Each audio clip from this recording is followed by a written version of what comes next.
यीशु के जन्म के बाद उनके जीवन में हुई महत्वपूर्ण घटनाएं, मंदिर में समर्पण, भविष्यवाणियां और बचपन की अद्भुत बातें, सब कुछ इस कहानी में जानिए। पिछले वीडियो में आपने देखा था कि यीशु का जन्म कैसे हुआ। आज हम देखेंगे कि उसके बाद क्या क्या घटनाएं हुई। लेकिन शुरू करने से पहले आपसे एक छोटा सा अनुरोध है।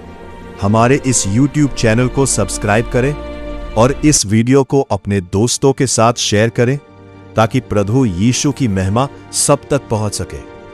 चलिए अब शुरू करते हैं आज की कहानी।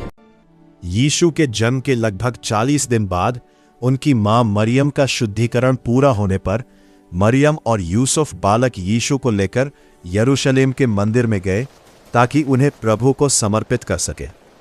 मूसा की व्यवस्था के अनुसार लिखा है, यदि स्त्री का पहला बच्चा पुत्र हो तो उसे प्रभु को समर्पित करना चाहिए और एक जोड़ी फाख्ता या 2 कबूतर के बच्चे बलिदान में चढ़ाने चाहिए।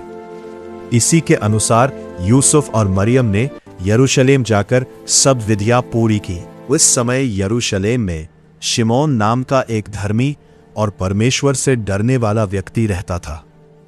वह इस्राएल के उद्धार की प्रतीक्षा कर रहा था और पवित्र आत्मा उस पर था। पवित्र आत्मा ने उसे बताया था कि जब तक वह प्रभु के मसीह को न देख ले तब तक उसकी मृत्यु नहीं होगी। पवित्र आत्मा की प्रेरणा से वह मंदिर में आया। जब यूसुफ और मरियम बालक यीशु को लेकर वहां आए तो शिमोन ने यीशु को अपनी बाहों में लिया और परमेश्वर का धन्यवाद करते हुए कहा, हे प्रभु, अब तू अपने दास को अपनी प्रतिज्ञा के अनुसार शांति से विदा कर सकता है, क्योंकि मैंने अपनी आंखों से तेरे उद्धार को देखा है, जिसे तूने सब लोगों के सामने तैयार किया है। वह अन्य जातियों के लिए प्रकाश है और तेरी प्रजा इस्राएल की महिमा है। यह सुनकर यूसुफ और मरियम आश्चर्य में पड़ गए।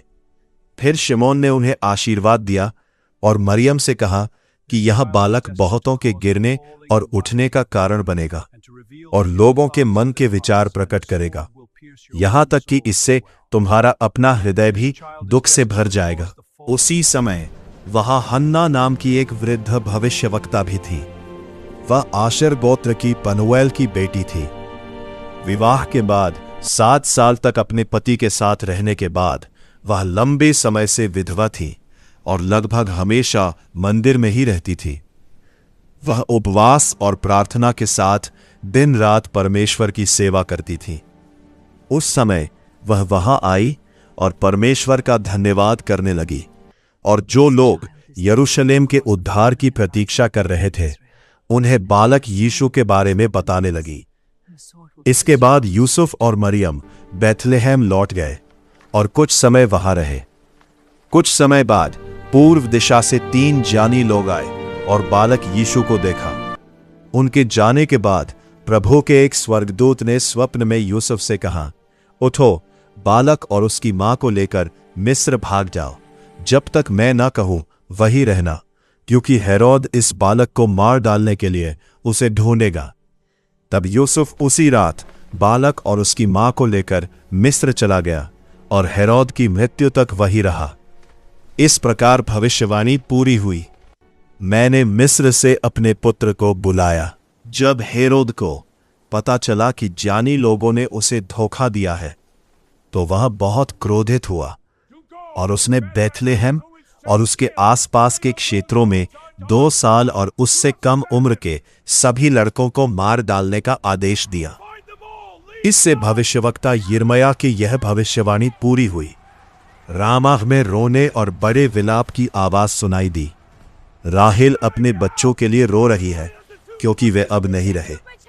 हेरोद की मृत्यु के बाद प्रभु के एक स्वर्गदूत ने मिस्र में यूसुफ को स्वप्न में दिखाई देकर कहा, उठो, बालक और उसकी मां को लेकर इस्राएल देश लौट जाओ, क्योंकि जो इस बालक की जान लेना चाहते थे वे सब मर चुके हैं। तब यूसुफ उन्हें लेकर इस्राएल लौट आया, लेकिन यहूदिया के शासक अर्केलाउस के डर से वह वहां नहीं गया, बल्कि गलील के नासरत नगर में जाकर रहने लगा। इस प्रकार यह भविष्यवाणी पूरी हुई कि वह नासरी कहलाएगा। इसके बाद यूसुफ और मरियम ने प्रभु की व्यवस्था के अनुसार सब कार्य पूरा किया और नासरत में स्थायी रूप से रहने लगे। वहां बालक यीशु बड़ा होने लगा, बल और बुद्धि में बढ़ता गया और परमेश्वर की कृपा उस पर बनी रही। हर वर्ष उसके माता पिता फसह के पर्व पर यरूशलेम जाते थे। जब यीशु 12 वर्ष का हुआ तब वे फिर उस पर्व में गए। पर्व समाप्त होने के बाद जब वे लौट रहे थे तो यीशु यरूशलेम में ही रह गया, लेकिन उसके माता पिता को पता नहीं चला। वे समझ रहे थे कि वो समूह के साथ है। एक दिन की यात्रा के बाद जब उन्होंने उसे रिश्तेदारों में नहीं पाया तो वे उसे ढूंढते हुए फिर यरूशलेम लौट गए। 3 दिन बाद उन्होंने उसे मंदिर में शिक्षकों के बीच बैठे पाया, जहां वे उनकी बातें सुन रहा था और उनसे प्रश्न पूछ रहा था। उसकी समझ और उत्तरों से सब लोग आश्चर्यचकित थे। उसकी मां ने उससे कहा, बेटा, तुमने हमारे साथ ऐसा क्यों किया? तुम्हारे पिता और मैं बहुत चिंतित होकर तुम्हें ढूंढ रहे थे। तब यीशु ने कहा, तुम मुझे क्यों ढूंढ रहे थे? क्या तुम्हें नहीं पता कि मुझे अपने पिता के काम में होना चाहिए? लेकिन वे उसकी बात को समझ नहीं पाए। इसके बाद वह उनके साथ नासरत लौट गया और आज्ञाकारी बना रहा। इस प्रकार यीशु उम्र और ज्ञान में बढ़ता गया और परमेश्वर और मनुष्यों का प्रिय होता गया। अगर ये कहानी आपको अच्छी लगी तो वीडियो को लाइक करें, अपने दोस्तों के साथ शेयर करें और हमारे चैनल को सब्सक्राइब करना न भूलें। ऐसी ही प्रेरणादायक बाइबल की कहानियां देखने के लिए जुड़े रहें।